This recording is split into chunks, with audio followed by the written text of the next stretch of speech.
Pour le designer, tout procédé de fabrication est un motif d'excitation.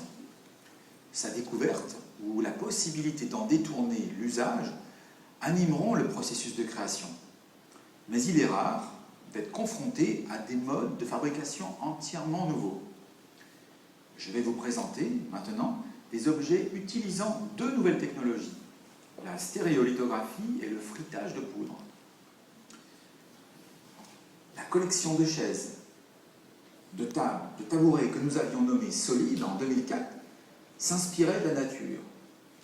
Par exemple, ici, la chaise C2, un brin d'air pousse encore et encore. Il atteint 45 cm de haut, change de direction, devient l'assise, le dossier, redescend au sol. Mais il n'est pas assez solide. Alors, un autre brin d'air pousse et vient le trianguler. Et ainsi de suite, jusqu'à ce qu'une chaise sorte de terre. Le tabouret pliant, one shot.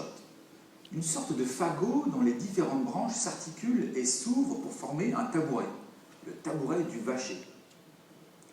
Ou enfin, la lampe Bloom, que nous avons dessinée spécialement pour l'exposition, elle s'inspire d'une fleur. Quand elle est fermée, elle laisse passer peu de lumière. En s'ouvrant, elle libère plus d'énergie lumineuse. Ces techniques sont aujourd'hui communément employées pour la réalisation de maquettes en matériaux de synthèse, permettant de réduire considérablement le temps nécessaire à leur fabrication. En fait, on parle de prototypage rapide. Nous modélisons un objet en 3D. Comme on voit ici, Antoine Le Sur, qui est designer à l'agence, qui travaille sur le projet de la lampe Bloom. Vous voyez, on peut rentrer, grâce à l'outil informatique, dans les détails et même faire bouger les éléments qui la composent. Cet objet est complexe. Les pièces sont articulées les unes par rapport aux autres. Le fichier, une fois finalisé, va être envoyé chez notre fabricant Materialise, belge, qui, grâce à un autre logiciel, va découper virtuellement, strate par strate, des strates de 0,3 mm, l'objet. Ici, pour cet objet, nous utiliserons la technique du frittage de poudre de polyamide. Donc, le polyamide est une matière plastique. C'est un thermoplastique. Cette poudre, et on le voit sur cette image, cette poudre est aussi fine que du talc. Et donc, le rayon laser fait fondre la poudre, là où il passe. Et ces fines particules s'assemblent entre elles. Ainsi, couche par couche, l'objet prend forme, il se solidifie. Donc là, on voit l'opérateur de Materialise qui sort la cuve dans laquelle on a réalisé le premier prototype de la lampe Bloom. Déjà une première surprise.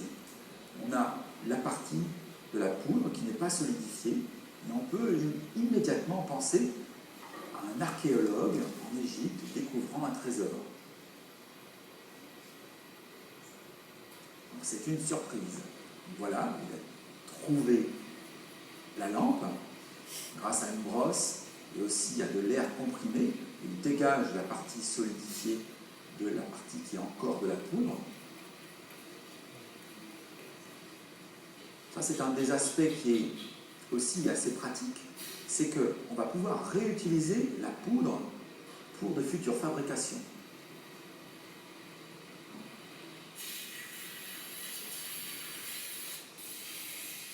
Donc là, petit à petit, la partie ultra complexe de l'intérieur, tout le mécanisme qui s'inspire aussi du corps humain et des os.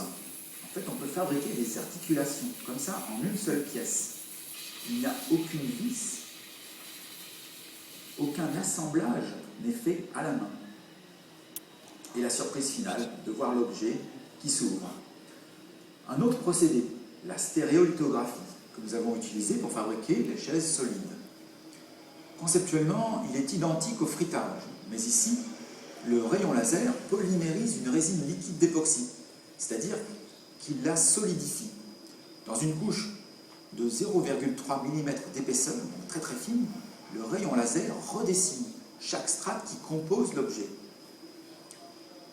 Ces nouveaux procédés nous autorisent une nouvelle esthétique qui n'était pas accessible auparavant avec le moulage.